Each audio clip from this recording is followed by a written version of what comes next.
Goeiedag, ons is vandag by Thermal Africa. Ons gaan 'n bietjie uitbrei oor hulle linksreeks en saam met my het ek Adrian en Steven. So Steven, vertel ons bietjie meer van die produkreeks wat beskikbaar is tans in die Suid-Afrikaanse mark. Philips, die linksreeks is vir verskeie gebruik, verskeie distansies. Ons het die LE10 wat jou intreevlak is, al die pad tot jou LH35 en dan natuurlik jou LQ35. Hy kom ook in 3 verskillende resolusies, jou E, jou H en jou Q. So jou links LE10 is 'n 10 mm lens en dan gaan hy al die pad tot by jou LH35 en jou LQ35, dit is 'n 35 mm lens. Dit is baie populêr vir plaassekuriteit. Dit is belangrik dat jy hom sien voor jy jou sien natuurlik. Dit is ook baie effektief in die mynbedryf en sekuriteit vir patrollering. Ons het verskeie boere gehad wat dit al gebruik het om verlore wild op te spoor, dalk 'n skaap of 'n bees wat weggeraak het en waar hulle deur die dag selfs deur die aand kan opspoor. En dan natuurlik jag, of jy nou jag in die dag of jy nou jag in die nag.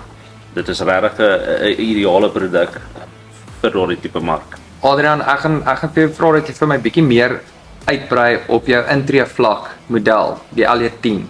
Wat is die resolusie, praktiese gebruike, vir wie sal jy dit voorstel?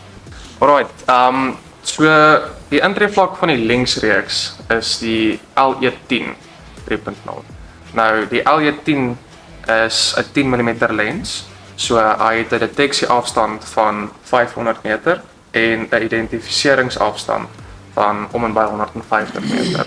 Sy resolusie is 256 by 192. Hy kan video's neem, foto's neem en dan vir ons higher-end toestelle het ons byvoorbeeld die Lynx LQ35 3.0. So hy het 'n 35 mm lens.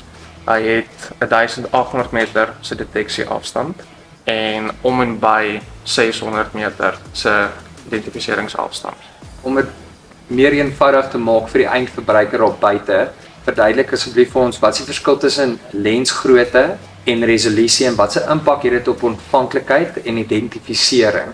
Lensgrootte sal die ontvanklikheid bepaal op afstand, waaras resolusie sal die identifisering bepaal.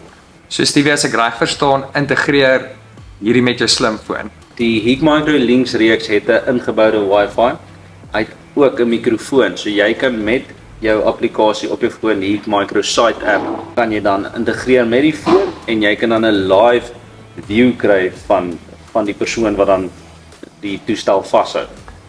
Vir enige verdere navraag of inligting, kontak ons gerus by Thermal Africa of klik gerus op die skakel.